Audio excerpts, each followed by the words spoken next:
I think all of us can use a reminder of the attitude of patience. I know I can, because we live in a time where we've come to expect almost everything to be instant. We have instant messages, instant notifications, instant feedback, instant results, instant gratification. We can have almost anything that we want delivered right to our door almost within the day. We can have any food we want at any time. We have access to any entertainment and information that we want at the click of a button. And so it's not that there's anything wrong with speed or efficiency per se, and I think we should be very grateful for a lot of the comfort and convenience that we have access to. But it also means that we don't have many opportunities to practice patience. And in fact, we actively practice impatience a lot of the time, even without recognizing it. And this can have really serious consequences. So the attitude of patience is not simply about slowing down or becoming passive, but it's the ability to release frustration. It's the capacity to wait, and it's the recognition of when it's the right time to act. And without patience, as we'll see, we are likely to miss out on a lot of depth and meaning that our lives can potentially hold. And studies consistently show the correlation between patience and well-being, both hedonic and eudaimonic. I hope I pronounced that right. So it's like psychiatrist Judith Orloff says, that patience is a lifelong spiritual practice, as well as a way to find emotional freedom. So why is patience important? Well, first of all, just consider that almost any meaningful skill or undertaking requires patience and persistence. Whether you're trying to learn the guitar, or culinary skills and cooking, or build a company, build your career, develop or nurture a relationship, or walk on a spiritual path, without patience, it becomes really difficult to reach our goals. And the problem is that by expecting things to be instant gratification or getting results directly, we become very likely to become discouraged whenever we meet resistance. That we run the risk of actually dismissing the whole project as being boring or difficult or impossible, or it's not for me. And over time, this can really take a toll on our confidence, our self-confidence, because we see that we are not investing in our dreams, our long-term skills and projects and relationships, all of which are the very things that help us grow and bring about a sense of meaning in our lives. So I don't know about you, but I often find myself sort of leaning into the next moment. And this is what teacher Joseph Goldstein calls the in order to mind. That we do whatever we do in the present moment in order to fill in the blank, in order to get on to the next thing. So let's say you're having a lunch break at work and you're already anticipating the busy afternoon in front of you. And then when you're in a meeting, maybe you're already anticipating what to do after work. And you realize you have to pick up some groceries on the way home, and you do that just in order to get home and have maybe dinner with your family. And when you're doing the dishes, you're already thinking about all the other things you need to do for the evening, or maybe anticipating that Netflix show that you want to watch. And once you're watching that, this simply goes on and on, right? And you might ask yourself, well, what's the big deal? I mean, doing grocery shopping or doing the dishes, it's not that exciting anyways. But it's not about the activity, it's about the state of mind. It's about the recognition that when we're rushing and when we're impatient to get on to the next thing, we're never where we actually are in our lives. And there's a great sadness and loss that comes from that. So this is what Thich Nhat Hanh refers to when he encourages us to wash the dishes, to wash the dishes. There's no in order to involved.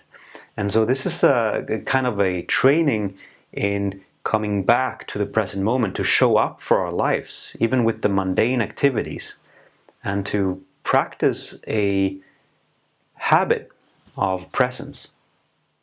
The attitude of patience also helps us accept the ups and downs of life and work with them without getting thrown off course.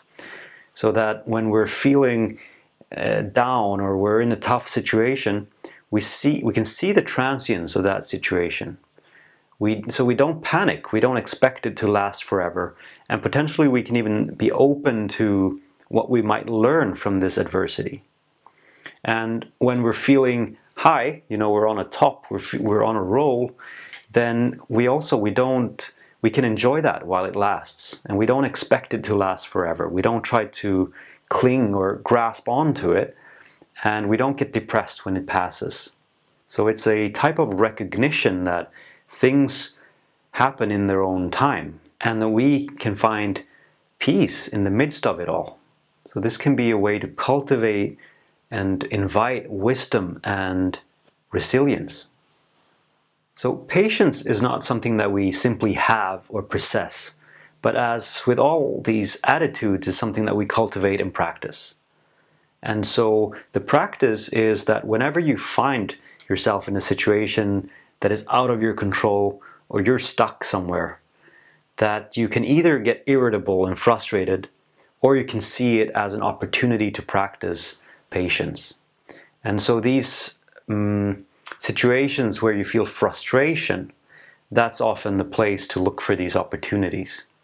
So the first thing we need to do is remind ourselves when we get stuck. So let's say you're in a line somewhere, to recognize that you're here, you're stuck here, there's nothing you can do, you'll have to wait in this line, to take a few conscious breaths and just feeling into the body and acknowledging the situation. And then perhaps asking yourself, can I allow this situation to be? Can I be okay to be in this line? And perhaps even enjoying the moment, enjoying this break from the incessant rush of life. And then potentially we can even open up and look at the people around us and get a felt sense of this shared predicament that we're all in. We're all stuck in this line. And perhaps even you can let someone go in front of you in the line, or practice some metta for someone who looks really frustrated, or maybe the cashier who's really stressed out about the line, or whatever it might be. So you can look for these natural opportunities in your everyday life, and you can even seek them out. So you might even practice and take the longer line, or perhaps take a detour on your way home, looking for these opportunities to practice patience. And food is another one. In my experience, it's one area that I need to work with personally, is being around food. This, preparing for food, waiting for food, or enjoying food, that this can be a great opportunity to practice, because oftentimes we get impatient. We want to have the food now, or perhaps we're distracting ourselves instead of enjoying the experience of consuming the food, or we're eating fast, so we don't have the sense of fulfillment and satisfaction until we've already overeaten, for example. In my experience, nature can be the most profound teachers of all when it comes to patience. Spending time in nature, for example, being surrounded by trees that maybe have seen 1,000 seasons come and go. You recognize that there's a rhythm to the trees, just as there's a rhythm to your own life, and there's a rhythm to the insects and everything around you. And so you can really get this felt sense that trying to rush things along and force things to happen can be a source of great frustration and actually wasted effort as well. So this attitude of patience is not about becoming passive, but it's about knowing when it's time to act, and it's about using your energy wisely. So this attitude is really about gentleness, but it's also about power. And I like what Mingyur Rinpoche says when he says that patience is like water. It's flexible and soft and it's gentle, but it's also strong, that even the rocks and the mountains are shaped by water. And so this is a really important and powerful companion on our path through life, that it can really help us inhabit the present moment with a sense of confidence and comfort. It can help us build resilience, this capacity to deal with the ups and downs of life. And it can be a practice that really invites meaning and wisdom back into our lives as well.